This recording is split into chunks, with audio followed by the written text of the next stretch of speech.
Hey everyone, and welcome to The Explainer. So today we're jumping into a topic that, let's be honest, a lot of us think about but pretty much never want to talk about: incontinence. It's a huge part of the conversation around aging, and today we're going to try to shift our thinking from a place of dread to one of actual dialogue and, understanding. Let's get right into it. This right here, this feeling, this is where we're going to start. It's a quote from a 50-year-old guy who's watching his parents start to need absorbent products. And that word, horrified, wow, it just perfectly captures that deep, gut-level dread that so many of us feel when we think about our own future. It's raw, it's real, and honestly, it's totally understandable. And that quote really brings us to the big questions for today, doesn't it? Is that fear justified? And maybe even more importantly, is it a guarantee? Is this loss of control just an inevitable part of getting old that we all have to face? Well, let's dig in and find out. Okay, so first things first, let's just get on the same page with what we're talking about. Incontinence is simply the involuntary loss of urine or feces. But the most important part of this whole slide is that last sentence. It is a medical condition. It's a physiological thing happening in your body.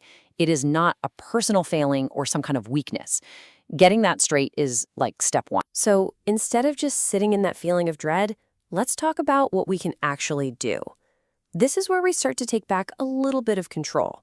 We're going to open up the prevention playbook. Real, actionable things you can do to support your health for the long haul. The foundation for prevention isn't some crazy secret. It's really about overall health. Keeping a healthy weight literally takes pressure off your bladder. Regular exercise, we're talking walking, weight training, it keeps all those support muscles strong. Keeping your mind sharp helps lower the risk of things like dementia, which can definitely be a factor. And of course, good gut health is, well, it's the foundation for your body's entire system. It's kind of wild how much of a difference small tweaks to your diet can make. I mean, think about it. A lot of us drink coffee or soda every single day, but those things can actually irritate the bladder. Caffeine can make you feel like you have to go more often, and things like artificial sweeteners and fizzy drinks can bother the bladder lining itself, creating that sudden gotta go now feeling.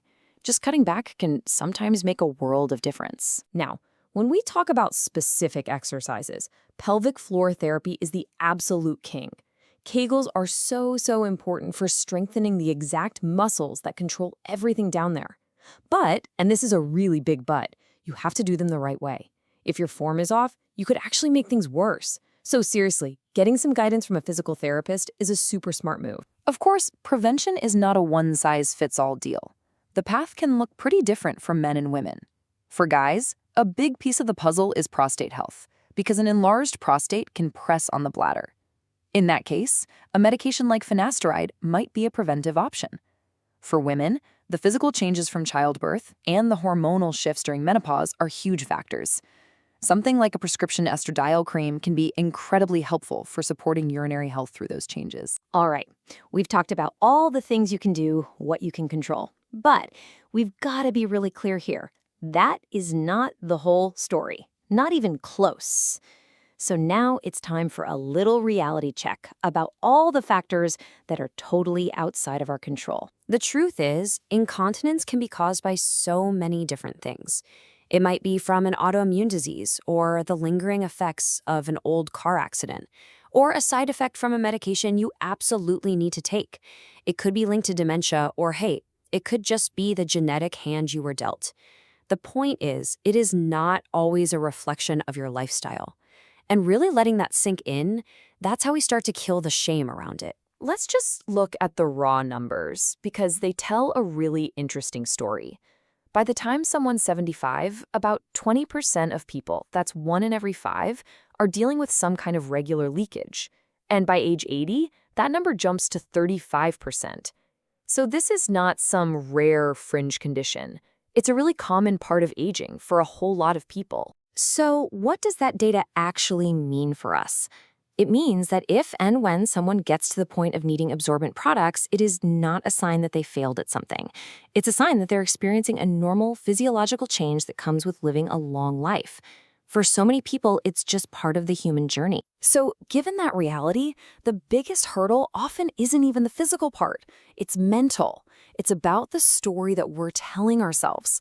And so now we have to talk about how we can totally reframe that story and spark a complete paradigm shift in how we think about all this. This quote right here, this is the whole key. Just let that rebranding sink in. We don't feel horrified when someone needs glasses or a can or a hearing aid, right? We see them as tools, as things that help people live their lives better and more fully. The goal is to see absorbent products in the exact same light. They're just helper devices. Simple as that. And what do these helper devices give you? Freedom. Pure and simple. The freedom to keep going on those hikes, to travel without constantly worrying where the next bathroom is. The freedom from that fear of embarrassment. They let you keep living your life. And hey, just for perspective, astronauts use them on long missions. Surgeons use them in long operations. At the end of the day, they're just a practical tool. This personal story, it just says everything, doesn't it? Someone shared that their grandmother, after she finally gave these products a try, felt completely set free. Her only regret was, why the hell did I wait so long? The relief she felt just blew away any of the initial shame. I mean, what a powerful turnaround. And all of this brings us to the final and maybe the most important step on this journey. It's about getting from that deep societal stigma to a place of just practical acceptance. And this is where the conversation itself becomes the most powerful tool we have. You can really see two completely different mindsets when it comes to this whole issue.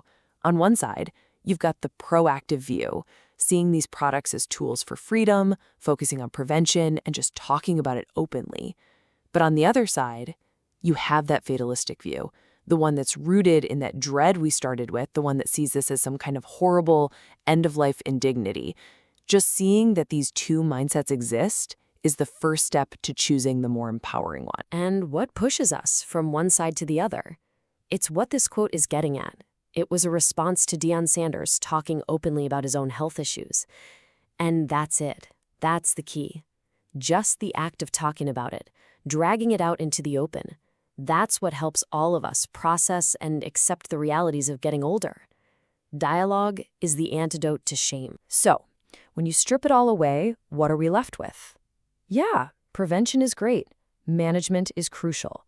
But the single most powerful tool we have to fight back against the dread and the stigma is the conversation. That's it, just talking about it with our parents, our partners, our friends, our doctors. So I'll just leave you with this one last thought. The biggest challenge here isn't just a changing body. It's the silence that surrounds it. And so the real question for every single one of us is, how do we break that silence? How do we start the conversation in our own lives?